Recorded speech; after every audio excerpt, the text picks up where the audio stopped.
يا أيها الذين آمنوا كتب عليكم الصيام كما كتب على الذين من قبلكم لعلكم تتقون أياما معدودات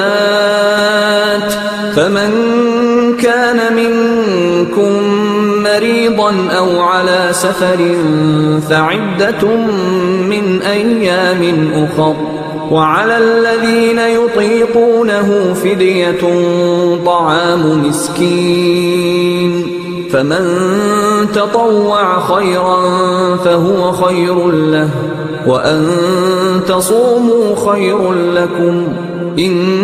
كنتم تعلمون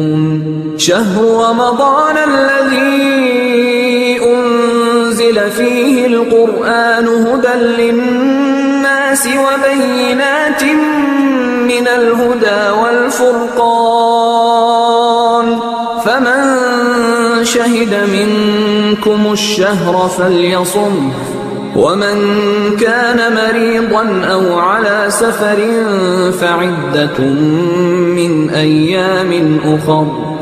يريد الله بكم اليسر ولا يريد بكم العسر ولتكملوا العدة ولتكبروا الله على ما هداكم ولعلكم تشكرون